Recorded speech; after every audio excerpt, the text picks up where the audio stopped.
Hello guys, welcome to my channel Shri S S N world. तो आज हम पढ़ने जा रहे हैं पॉलिटी एनसीईआरटी 6 क्लास की पहला चैप्टर पढ़ने जा रहे हैं। चैप्टर बड़ा है तो वीडियो भी लंबा बन जाएगा। और हमने ऑलरेडी जियोग्राफी 6 क्लास की जियोग्राफी एनसीईआरटी के 2 चैप्टर हो चुके हैं, वो हमारे यूट्यूब चैनल पर पढ़े हैं, तो आप वहां से जाकर ज्योग्राफी के चैप्टर देख सकते हैं। और ये video CTET paper 2 and DSSB and EMRS KVS NVS सबके लिए इक्वली बेनिफिशियल है, क्योंकि हमें अब यहाँ से अपना बेस तैयार करना है। और जो सीटेट पेपर 2 देख रहे हैं वो 6 to 8 की 8 NCERT सीरीज चल रही है, तो आप उसे प्लीज़ देखिए, तो आपके पेपर 2 के लिए पेपर 2 नहीं रुकेगा, निकल जाएगा।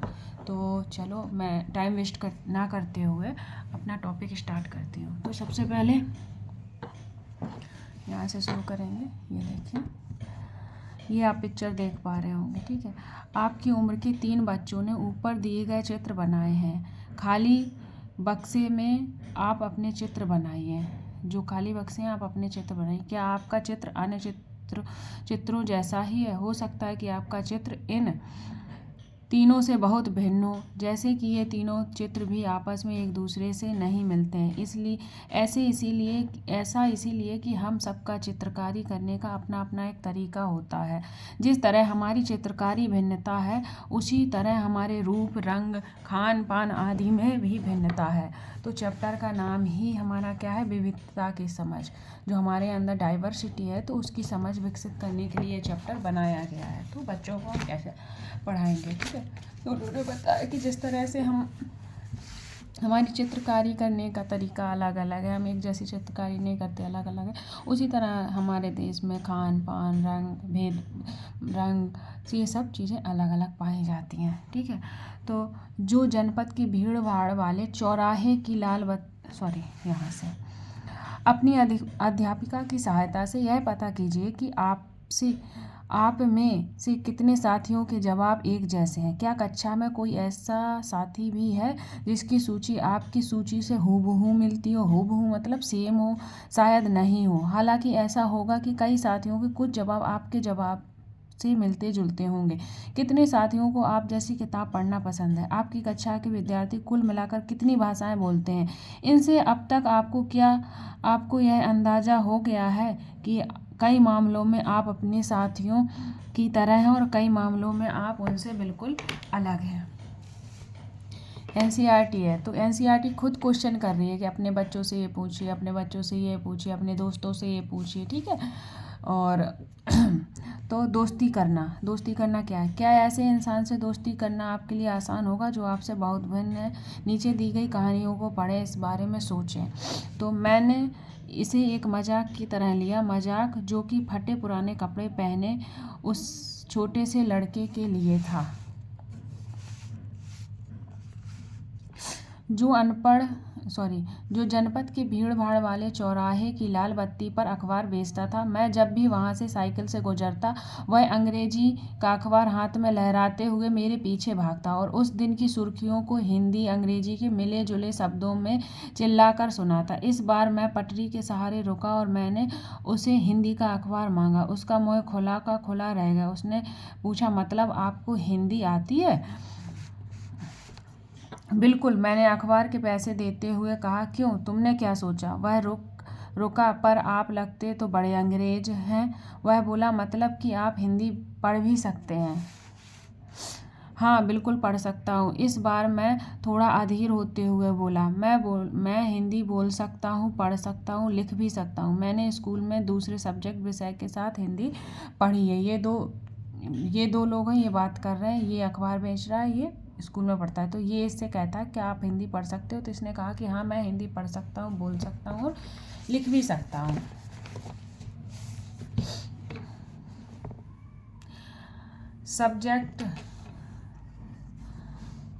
सब्जेक्ट उसने पूछा। अब जो कभी स्कूल नहीं गया उसको मैं क्या समझाता कि सब्जेक्ट क्या होता है। जो उसने कहा ना, सब्जेक्ट के साथ मैंने पढ़ा, तो उसने पूछा सब्जेक्ट। तो फिर उसने कहा, जो स्कूल गए गए नहीं है तो उसे क्या मैं सब्जेक्ट समझाऊं? तो वह कुछ होता है, मैंने शुरू किया ही था कि बत्ती हरी हो गई और मेरे पीछे गाड़ियों के हॉर्न का शोर 100 गुना बढ़ गया। मैंने भी अपने आप को ट्रैफिक के साथ आगे बढ़ा दिया।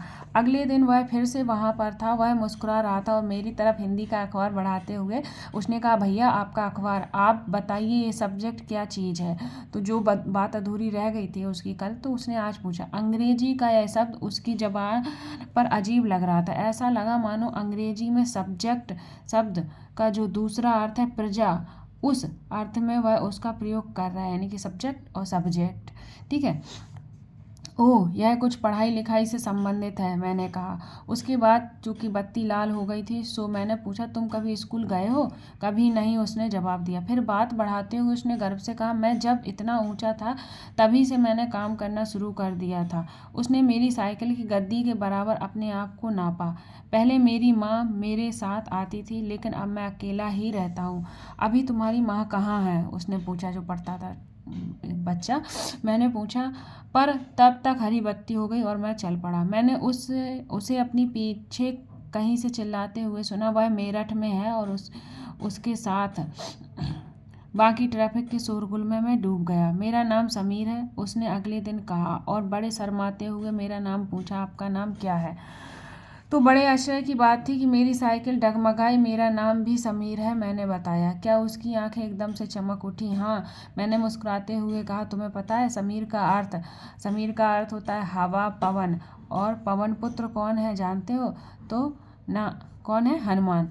तो अब से आप समीर एक, समीर और समीर दो, उसने खूब खुश होते हुए कहा। हाँ ठीक है, मैंने जवाब दिया और अपना हाथ आगे बढ़ाया। हाथ मिलाओ मिलाओ समीर दो। उसका छोटा सा हाथ मेरे हाथ में एक नन्ही चिड़िया की तरह समा गया। मैं साइकिल चलाकर आगे बढ़ चुका था। समीर एक जो साइकिल चला रहा था, समीर दो जो न्यूज़पेपर बेचता था। ठीक है।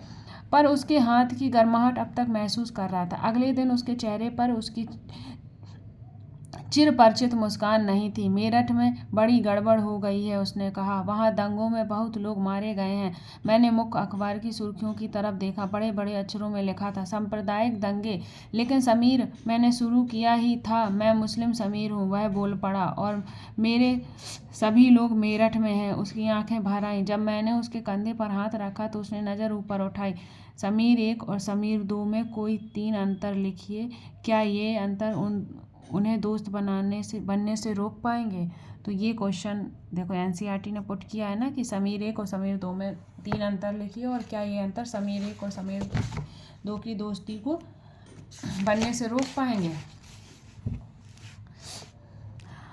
अगले दिन वह चौराहे पर नहीं था। न उसके अगले दिन वह दिखा और न आगे फिर कभी। अंग्रेजी या हिंदी का कोई अखबार मुझे नहीं बता सकता है कि मेरा समीर दो आखिर कहाँ गया। पोयली सेनगुप्ता की कहानी है, द लाइट्स चेंज पर आधारित है। तो ये आप देखेंगे सीटेट वाले, ध्यान रखें। समीर एक और समीर दो की कहानी पूछ सकता है, किसने लिखी है? तो पोयली सेनगुप्ता ने लिखी है। और किस पर आधारित है? द लाइट्स चेंज पर आधारित है। ओके। और हम लोग भी ध्यान रखेंगे क्योंकि एनसीईआरटी मोस्ट है, तो एनसीईआरटी से कहीं भी क्वेश्चन बन सकता है। तो नेक्स्ट पढ़ते हैं। ये कहानी थी जो मैंने आपको पढ़ के सुनाई। अब आगे पढ़ते हैं। जहाँ समीर एक को अंग्रेजी ज़्यादा अच्छी आती थी, वहीं समीर दो हिंदी बोलता था। हालांकि दोनों की भाषाएं अलग अलग हैं, फिर भी दोनों एक दूसरे से बात कर पाए। उन्होंने इसके लिए प्रयास किया क्योंकि उनके लिए बात करना महत्वपूर्ण था। समीर एक और समीर दो की धार्मिक संस्कृत पृष्ठभूमियाँ भी अलग हैं। जहाँ समीर हिंदू है और समीर दो क्या था? मुसलमान था। दोनों में दोस्ती हुई क्योंकि दोनों दोस्ती करना चाहते थे। खान पान, पहनावा, धर्म, भाषा आदि ये विभिन्नताएं विविधता के पहलू हैं। तो ये लाइन अच्छे से याद रखें कि जो हमारा खान पान, पहनावा, धर्म, भाषा आदि होता है, ये विभिन्नता हमारी किसका? विविधता का प्रतीक है, ना कि विरोधता का। किसका प्रतीक है? विविधता का प्रतीक है। तो अपनी विविधता धार्मिक और सांस्कृतिक पृष्ठभूमियों के अलावा समीर एक और समीर दो कई अन्य मामलों में भी एक दूसरे से अलग थे। उदाहरण के लिए उनके त्यौहार की सूची जो हो सकता है कि समीर एक और समीर दो मनाते हैं, वो आप यहाँ लिख सकते हैं। ठीक है, जो उन्हें भिन्न करती है। उदाहरण के लिए समीर एक ने स्कूल में पढ़ाई की थी, जबकि समीर दो अखबार बेचता था। समीर दो को स्कूल जाने का मौका मिला ही नहीं। आपने संभवतः अपने इलाके में ऐसे कई लोगों को देखा होगा जो गरीब हैं और जिनकी भोजन घर कपड़े की ज़रूरत भी पूरी नहीं हो पाती। यह फ़र्क उस फ़र्क से अलग है जिसके बारे में हमने पहले पढ़ा। यह विविधता का रूप नहीं है।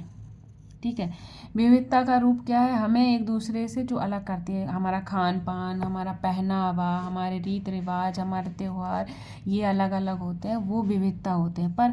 पर जो ज़रूरतें होती है जैसे भोजन, कपड़ा, मकान, ठीक है, अलग उन्हें भोजन, कपड़ा, मकान की ज़रूरतें जिनकी पूरी नहीं हो रही हैं, वो हमारा विविधता का स्वरूप नहीं है बल्कि गैर बराबरी का रूप है। तो ये पॉइंट इम्पोर्टेंट है, आप ध्यान रखेंगे कि विविधता क्या है और गैर बराबरी क्या है। ठीक है, गैर बराबरी का मतलब है कि कुछ लोगों के पास अवसर ना होना, जिनके पास अवसर ना होना, जैसे कोई अच्छे स्कूल में पढ़ सकता है, कोई नहीं पढ़ पा रहा है, तो उन्हें अवसर की समानता नहीं है। तो एनसीईआरटी ने अवसर की समानता की बात की है, अवसर ना होना, तो इसके आर्टिकल को भी आपको पढ़ना होगा। ठीक है, यही एक्स्ट्रा पॉइंट होते हैं, ये एक्स्ट्रा पॉइंट आप पढ़ लेंगे, आपका एग्जाम नहीं रुकेगा। तो अवसर की समानता किस आर्टिकल में दी गई है, ये आप ध्यान से देखेंगे। ठीक है, ना ही जमीन या पैसे जैसे संसाधन जो दूसरों के पास हैं, इसीलिए गरीबी और अमीरी विविधता का रूप नहीं है। ये लाइन आ चुकी है पेपर में, सो गाइस ध्यान रखेंगे। सीटेट वाले एंड DSSB, एमआरएस, TGT सारे एग्जाम वाले ये लाइन ध्यान रखेंगे। इसलिए अमीरी और गरीबी अमीरी विविधता का रूप नहीं है, यह लोगों के बीच मौजूद असमानता यानी गैर बराबरी है। क्या है ये लोगों के बीच? असमानता और गैर बराबरी है। जाति व्यवस्था असमानता का एक उदाहरण है। जो जाति व्यवस्था है वो भी असमानता का एक उदाहरण है। इस व्यवस्था में समाज को अलग अलग समूहों में बांटा गया है। इस बंटवारे का आधार था कि लोग किस तरह का काम करते हैं, लोग किस जाति में पैदा होते हैं, उसे बदल नहीं सकते हैं। उदाहरण के लिए समीर तो स्कूल क्यों नहीं जाता था? आपकी राय में अगर वह स्कूल जाना चाहता तो क्या जा पाता? क्या ऐसा ही था कि कुछ बच्चे स्कूल जा पाते हैं, कुछ जा ही नहीं पाते? इस पर चर्चा कीजिए। ठीक है, असमानता के बारे में, विविधता और असमानता के बारे में इस टॉपिक में फोकस किया गया है, तो इस पर इसके आप आर्टिकल देख लेंगे एक बार। ठीक है, उदाहरण के लिए अगर आप कुम्हार के घर पैदा हो गई तो आपकी जाति कुम्हार होती है और आप बस वही बन सकती थी। कोई व्यक्ति जाति से जुड़ा अपना पेशा भी नहीं बदल सकता था, इसलिए उस ज्ञान के अलावा किसी अन्य ज्ञान को हासिल करना जरूरी नहीं समझा जाता था। इसके गैर बराबरी पैदा हुई। इससे क्या पैदा हुई? गैर बराबरी, यानी कि जो कुम्हार है वो कुम्हार बर्तन बनाने का काम करेगा, जो बनिया है वो दुकान डालने का काम करेगा, तो और जो पंडित है वो पंडिताई करेगा। तो इससे हमारे समाज में क्या उत्पन्न हुआ? गैर बराबरी उत्पन्न हो गई। आप इस बारे में अगले पाठ में पढ़ेंगे। तो गैर बराबरी की असमानता के बारे में हम अगले लेसन में पढ़ेंगे, उसने बताया, एनसीईआरटी में लिखा है। विविधता हमारे जीवन को कैसे समृद्ध करती है? विविधता, नॉट असमानता। ठीक है, जैसे समीर एक और समीर दो दोस्त बने, ठीक वैसे ही आपकी भी सहेलियां होंगी जो आपसे बहुत अलग होंगी। आपने शायद उनके घर में अलग अलग तरह का खाना खाया होगा, उनके साथ अलग त्यौहार मनाए होंगे, उनके कपड़े पहन कर देखे होंगे और थोड़ी बहुत उनकी भाषा भी सीखी होगी। सूची बनाइए कि आपने भारत के अलग अलग प्रांतों में कौन कौन से व्यंजन खाए जाते हैं। तो आपको ये पता होना चाहिए कि कौन से भारत में जो देश हैं, जो राज्य हैं, उनके कौन कौन से बेस्ट मतलब फेमस पकवान है, वो आपको याद करना होगा। अपनी मातृभाषा के अलावा उन भाषाओं की सूची बनाइए जिनके आप कुछ शब्द भी जानते हैं। ठीक है, ये वाला पॉइंट देख लेना। आपको शायद तरह तरह के जानवर, रानियों, साहसी घटनाओं या भूतों की कहानियाँ पसंद होंगी। संभव है कि आपको खुद कहानी बनाना भी पसंद होगा। एक अच्छी कहानी पढ़ने से हमें खुशी मिलती है, उसको पढ़कर और ज़्यादा कहानियाँ बनाने के लिए नए नए विचार मिलते हैं। जो लोग कहानियाँ लिखते हैं वे विभिन्न स्रोतों, किताबों, वास्तविक जीवन और कल्पना से प्रेरणा लेते हैं। कुछ लोग जंगल में जानवरों के नज़दीक रहे हैं और उन्होंने जानवरों की दोस्ती व लड़ाइयों के बारे में कहानियाँ लिखी। कुछ अन्य लोगों ने राजा रानियों के वृत्तांत पढ़कर प्यार व सम्मान के किस्से लिखे हैं। ठीक है, ये सब विविधता के बारे में बता रहा है कि सबकी सोच अलग अलग होती है, सब अलग अलग तरह से काम करते हैं। कुछ ने अपने बचपन की यादों में गोते लगाए, स्कूल और दोस्तों की मधुर यादों से निकाल कर कुछ साहस की कहानियाँ लिखी। कल्पना कीजिए कि जिनकी कहानियाँ आपने सुनी या पढ़ी हैं, उन सभी कहानीकारों या कहानी सुनने वालों को ऐसी जगह पर रहना पड़े जहाँ लोग केवल दो ही रंग के कपड़े पहनते हो, लाल एवं सफ़ेद, एक तरह का खाना खाते हो, शायद आलू समान रूप से केवल 2 पशु पक्षी को पालते हो, उदाहरण के लिए हिरन और कौआ, केवल सांप सीढ़ी खेल से आप मनोरंजन करते हो, ऐसी जगह रहकर वे कैसी कहानियाँ लिख पाएंगे? बताइए।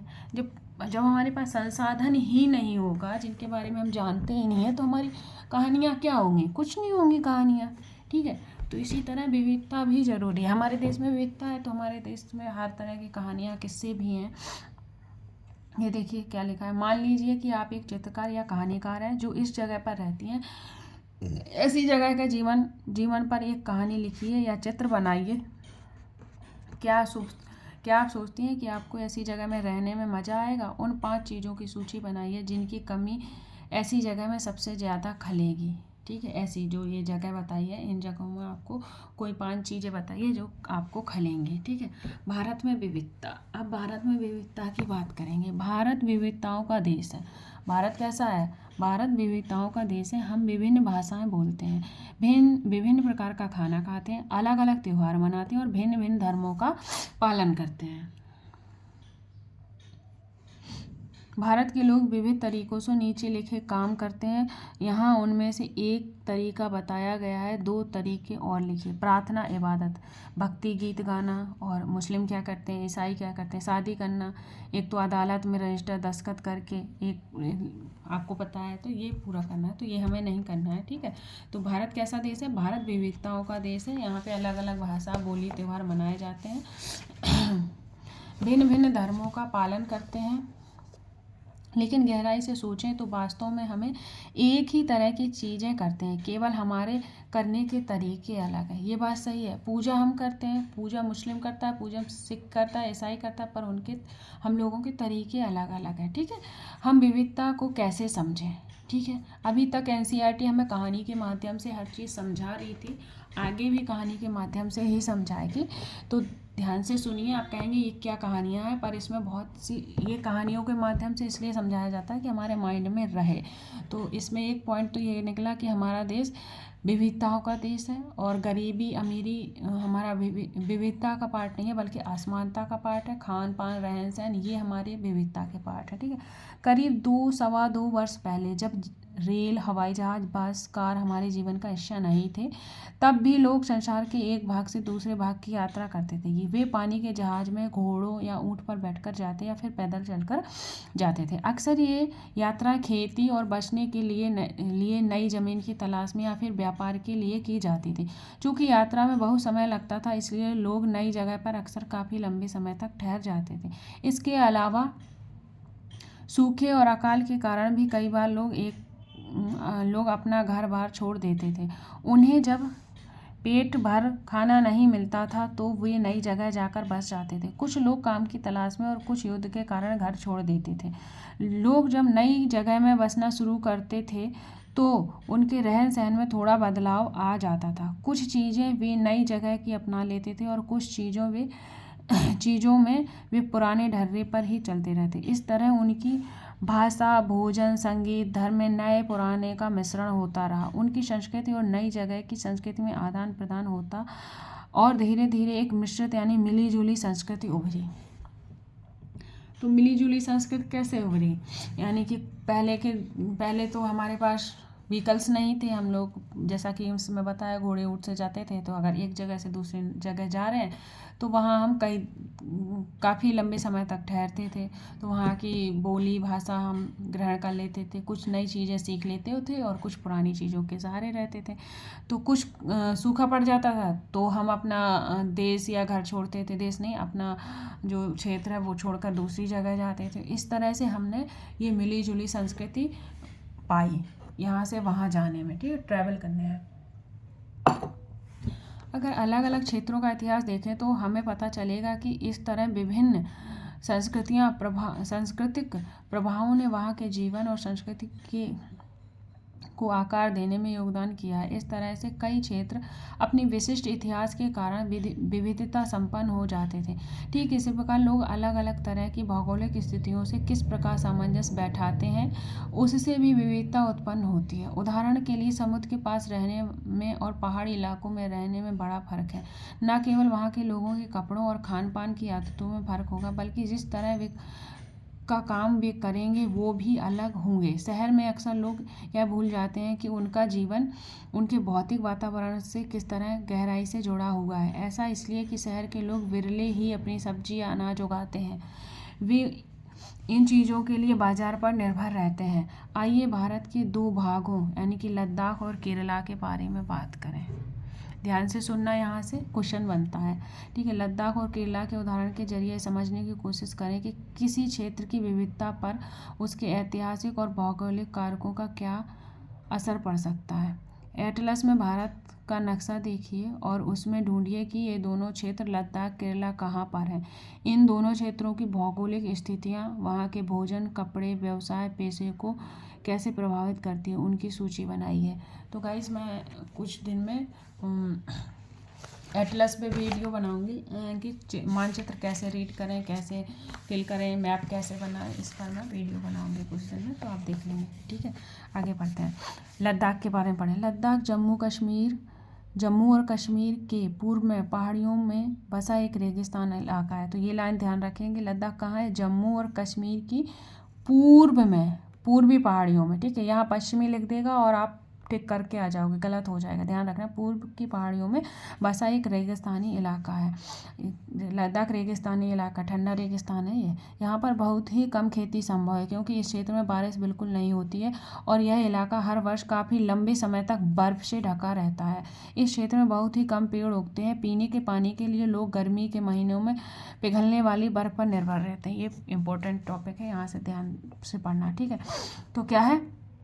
पीने के पानी के लिए लोग गर्मी के महीनों में पिघलने वाली बर्फ़ पर निर्भर रहते हैं। यहाँ के लोग एक खास किस्म की बकरी पालते हैं जिससे कौन सी ऊन उत्पन्न करते हैं? पश्मीना ऊन उत्पन्न करते हैं। यह ऊन कीमती है, इसीलिए पश्मीना शॉल बड़ी महंगी होती है। लद्दाख के लोग बड़ी सावधानी से इस ऊन को इकट्ठा करके कश्मीर के व्यापारियों को बेच देते हैं। मुख्यतः कश्मीर में ही पश्मीना शॉलें बुनी जाती हैं। ठीक है, यहाँ के लोग दूध से बने पदार्थ जैसे मक्खन, चीज़, खास तरह का छेना एवं मांस खाते हैं। हर एक परिवार के पास कुछ गाय, बकरी, याक होती हैं, ध्यान रखना। ठीक है,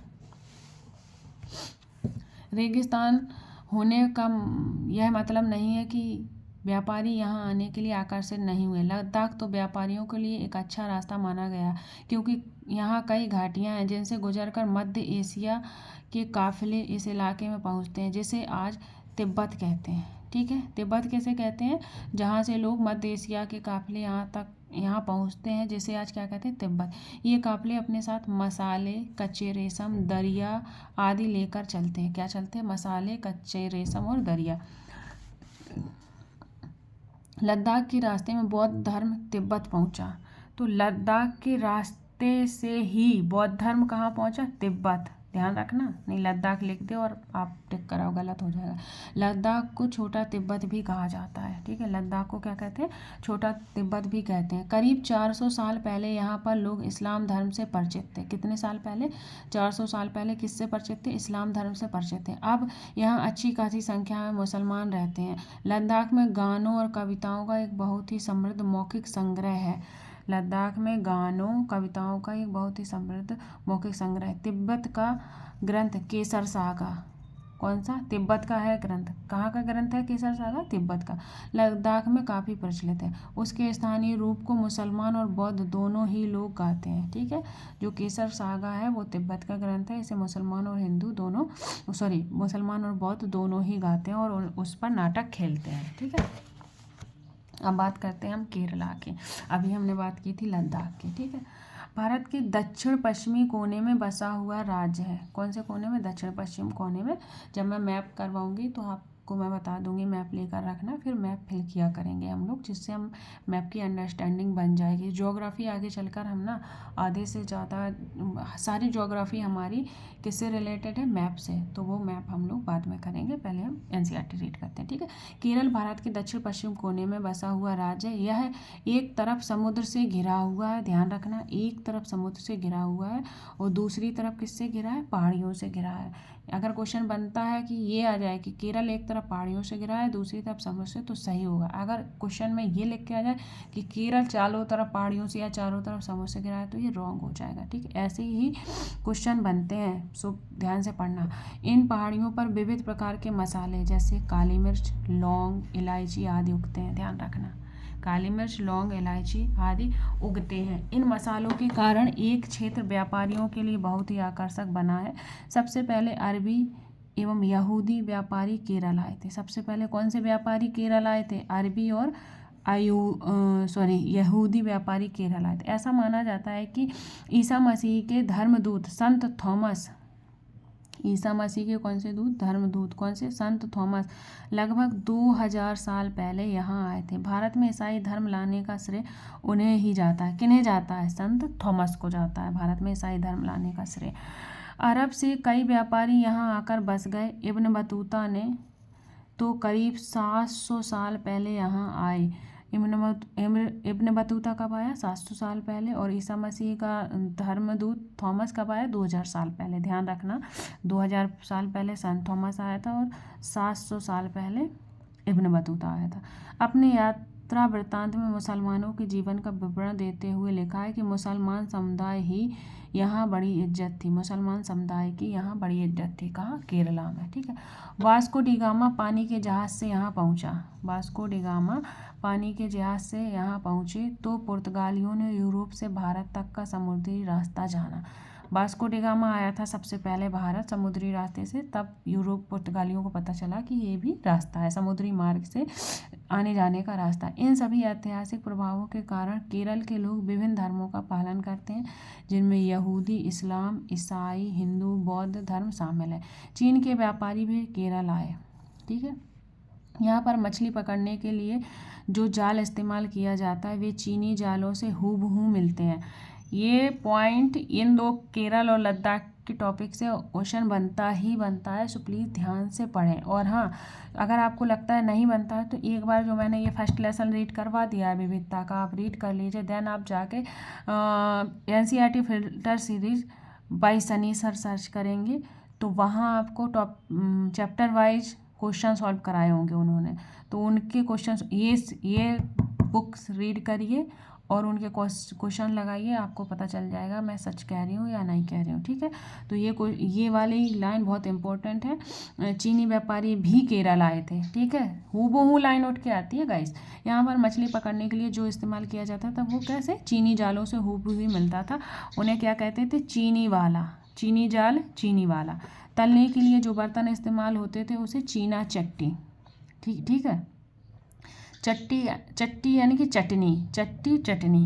चट्टी अगर याद ना हो तो चीना वाला और चीना चट्टी में कंफ्यूजन हो सकता है। तो चट्टी मतलब चटनी का खाने के बर्तन में बनाते हैं, तो चीना चटनी खाने का बर्तन का हो जाएगा और चीना वाला हमारा मछली पकड़ने वाला जाल हो जाएगा। इससे चीन शब्द इस बात की ओर इशारा करता है कि उसकी उत्पत्ति कहाँ हुई होगी। केरल की उपजाऊ जमीन और जलवायु चावल की खेती के लिए उपयुक्त है। कौन सी खेती के लिए? चावल की खेती के लिए। और वहाँ के अधिकतर लोग मछली, सब्जी और चावल खाते हैं। ठीक है। इंपॉर्टेंट पॉइंट है, ध्यान रखना। ये दो जो लद्दाख और केरला पे क्वेश्चन बन जाते हैं। ठीक है। आप बस ध्यान से सुनते चलिए, आपको टेंशन नहीं लेनी है, सब एकदम क्लियर हो जाएगा, आप टेंशन ना लें, बस सुनिए ध्यान से। ईयरफोन लगाइए और सुनिए क्लास को। जहाँ केरल और लद्दाख की भौगोलिक स्थितियाँ एक दूसरे से बिल्कुल अलग हैं। कैसी हैं? अलग हैं। कौन सी? भौगोलिक स्थितियाँ। वहीं हम यह भी देखते हैं कि दोनों क्षेत्रों में इतिहास में एक ही प्रकार के सांस्कृतिक प्रभाव हैं। दोनों ही क्षेत्रों को चीन और अरब से आने वाले व्यापारियों ने प्रभावित किया है। जहाँ केरल की भौगोलिक स्थितियों ने मसालों की खेती संभव बनाई है, वहीं लद्दाख के विशेष भौगोलिक स्थितियों और ऊन ने व्यापारियों को अपनी ओर खींचा है। इस तरह पता चलता है कि किसी भी क्षेत्र के सांस्कृतिक जीवन का उसके इतिहास और भूगोल से प्रायः गहरा रिश्ता होता है। विविध संस्कृतियों का प्रभाव केवल बीते हुए कल की बात नहीं है। हमारे वर्तमान जीवन का आधार ही काम के लिए एक जगह से दूसरी जगह जाना है। हर एक कदम के साथ अपनी सांस्कृतिक रीति रिवाज और जीने का तरीका धीरे धीरे उस नए क्षेत्र का हिस्सा बन जाते हैं। जहाँ हम पहुँचते हैं, ठीक इसी तरह अपने पड़ोस में हम अलग अलग समुदाय के लोगों के साथ रहते हैं। अपने रोज़मर्रा के जीवन में हम मिलजुल कर काम करते हैं और एक दूसरे के रीति रिवाज और परंपराओं में घुल मिल जाते हैं। विविधता में एकता। ठीक है, अभी तो हमने विविधता की बात की कि कैसे मतलब कोई भी चीज़ हमारे लिए अनुपयोगी नहीं, यूजफुल है। जैसे लद्दाख में अगर खेती नहीं होती है तो पर वहाँ से हमें ऊन प्राप्त होती है, और केरल से हम चावल, मसाले आदि उगा सकते हैं। तो हमारे लिए दोनों ही जगह की संस्कृतियाँ और वहाँ के भौगोलिक स्थितियाँ ज़रूरी हैं। ठीक है, अब विविधता में एकता की बात करेंगे। भारत की विविधता या अनेकता को उसकी ताकत का स्रोत माना गया है। ठीक है, जब अंग्रेज़ों का भारत पर राज था तो विभिन्न धर्म, भाषा और क्षेत्र की महिलाओं और पुरुषों ने अंग्रेजी के खिलाफ मिलकर लड़ाई लड़ी थी। भारत के स्वतंत्रता संग्राम में अलग अलग परिवेशों के लोग शामिल थे। उन्होंने एकजुट होकर आंदोलन किया, इकट्ठे जेल गए और अंग्रेजों का अलग अलग तरीके से विरोध किया। अंग्रेजों ने सोचा था कि वे भारत के लोगों में फूट डाल सकते हैं क्योंकि उनमें काफ़ी विविधताएं हैं और इस तरह उनका राज चलता रहेगा, मगर लोगों ने दिखला दिया कि वे एक दूसरे से चाहे जितने भी भिन्न हों, अंग्रेजों के खिलाफ लड़ी जाने वाली लड़ाई में वे सब एक हैं। ठीक है, ये हमारा नाटक है। दिन खून हमारे हमारे प्यारे ना भूल जाना, खुशियों में अपनी हम पर आंसू बहा के जाना। सैयाद ने हमारे चुन चुन के फूल तोड़े, वीरान इस चमन में कोई गुल खिला के जाना। दिन खून के हमारे। ठीक है, ये किसने लिखी? भारतीय जन नाट्य संघ इप्टा। ये इंपॉर्टेंट है मैं इतना। ठीक है, आगे बढ़ते हैं। यह गीत अमृतसर में हुए जलियांवाला बाग का हत्याकांड के बाद गाया गया था। कब गाया गया था? अमृतसर के हुए जलियांवाला बाग हत्याकांड के बाद गाया गया था। ये वाला गीत देख लेंगे गाइस। ठीक है, इस हत्याकांड में एक ब्रिटिश जनरल ने उन शांतिप्रिय निहत्थे लोगों पर खुलेआम गोलियां चलवा दी थी। जनरल ओडायर और जनरल ओडायर था, उसने वहाँ पे जो शांति से लोग अपनी सभा कर रहे थे उन पर गोलियां चलवा दी थी। ठीक है, और 1919 की ये घटना है। तो चलवा दी थी, जो बाग में इकट्ठे होकर सभा कर रहे थे। महिला, पुरुष, हिंदू, मुस्लिम एवं सिख, कितने सारे लोग थे जो अंग्रेजों की पक्षपातपूर्ण नीति का विरोध करने के लिए जमा हुए थे। उसमें से बहुत लोगों की जानें गईं और उससे भी ज़्यादा घायल हुए। यह गीत उन्हीं शहीदों की याद में गाया गया है। स्वतंत्रता संग्राम के दौरान उभरे गीत और चिन्ह विविधता के प्रति हमारा विश्वास बनाए रखते हैं। क्या आप भारतीय झंडे की कहानी जानते हैं? स्वतंत्रता संग्राम के दौरान ही भारत के झंडे की परिकल्पना की गई थी। इस झंडे को सारे भारत में लोगों ने अंग्रेजों के खिलाफ इस्तेमाल किया था। जवाहरलाल नेहरू ने अपनी किताब भारत की खोज, इम्पोर्टेंट बुक है गाइस, पूछी जाती है, सीटेट में तो आई है और आगे भी एग्जाम में आ सकती है। कौन सी जवाहरलाल नेहरू की बुक है? भारत की खोज में लिखा कि भारतीय एकता को कोई बाहर से थोपी हुई चीज़ नहीं है। ये कोटेशन है, याद रखना। भारतीय एकता कोई बाहर से थोपी हुई चीज़ नहीं है, बल्कि यह बहुत ही गहरी है, जिसके अंदर अलग अलग तरह के विश्वास और प्रथाओं को स्वीकार करने की भावना है। ठीक है, जो मैं लाइन अंडरलाइन करती हूँ वो आप नोट्स में लिख लीजिए, जिससे आप रिवीजन के लिए आपको आसानी होगी, क्योंकि फैक्ट हम भूल जाते हैं और स्टोरी हमारे दिमाग में रहती है। तो ध्यान रखेंगे। जवाहरलाल नेहरू की बुक कौन सी थी? भारत की खोज। एंड उसमें किस बारे में बात की है? भारतीय एकता को बाहर से थोपी हुई चीज़ नहीं है, बल्कि यह बहुत ही गहरी है, जिसके अंदर अलग अलग तरह के विश्वास और प्रथाओं को स्वीकार करने की भावना है। इसमें विविधता को पहचाना और प्रोत्साहित किया जाता है। ठीक है, इसमें विविधता को पहचाना और प्रोत्साहित किया जाता है। यह नेहरू ही थे जिन्होंने भारत की विविधता का वर्णन करते हुए अनेकता में एकता का विचार दिया। ये देखो, अनेकता में एकता का विचार किसने दिया? नेहरू जी ने। रविन्द्रनाथ टैगोर द्वारा रचित हमारा राष्ट्रगान किसने रचा है? रविन्द्रनाथ टैगोर ने। भी भारतीय एकता का ही एक अभिव्यक्ति है। राष्ट्रगान किस तरह से एकता का वर्णन करता है, इन्हें अपने शब्दों में लिखिए। ठीक है, आगे बढ़ेंगे। तो ये था हमारा सेकंड लेसन, ठीक है। और ये हमारे क्वेश्चन दिए गए हैं, तो आप पढ़ के इन्हें सॉल्व कर सकते हैं। अपने इलाके में मनाए जाने वाले विभिन्न त्योहारों की सूची बनाएं। इनमें से कौन सा त्यौहार सभी समुदायों द्वारा मनाए जाते हैं? आपके विचार में भारत की समृद्ध एवं विविधता विरासत आपके जीवन को कैसे बेहतर बनाती है? तो ये क्वेश्चन है, ये कर लीजिए। और गाइस, जो मैंने पॉइंट अंडरलाइन करवाए हैं उन्हें आप नोट्स बनाकर एक रजिस्टर लाइए और उसमें वो इम्पोर्टेंट पॉइंट्स नोट कर लीजिए। ज़्यादा मैं नोट्स नहीं बनवाती हूँ, बस इम्पोर्टेंट फैक्ट ही लिखना है, क्योंकि जब हम बार बार रीडिंग करेंगे तो हमारी ये स्टोरी हमारे माइंड में फिट हो जाती है। तो गाइस, आज के लिए इतना ही है। अगर आपको मेरी क्लास अच्छी लगती है, अगर आपको मेरी क्लास से कुछ भी, मैं चाहती हूँ कि आपको इस क्लास से अच्छा, ज़्यादा से ज़्यादा आउटपुट निकले। और एनसीईआरटी रीडिंग बहुत ज़रूरी है, क्योंकि एनसीईआरटी रीडिंग से हम केवल DSSS भी नहीं, केवल सीटेट नहीं, बल्कि हम EMRS, KVS, NVS and BPSC जैसे एग्ज़ामों के लिए भी हमें ये एनसीईआरटी रीडिंग करनी पड़ती है। तो गाइस, आई होप आपको ये मेरी वीडियो पसंद आई हो। अगर आई है तो प्लीज़ लाइक करें, शेयर करें, सब्सक्राइब करें और बेल आइकन को दबा लें, जिससे आने वाली वीडियो का नोटिफिकेशन आप तक पहुंच जाए। एंड टेलीग्राम लिंक से जुड़ जाइए, डेली टारगेट वहीं पे मैं शेयर करती हूँ।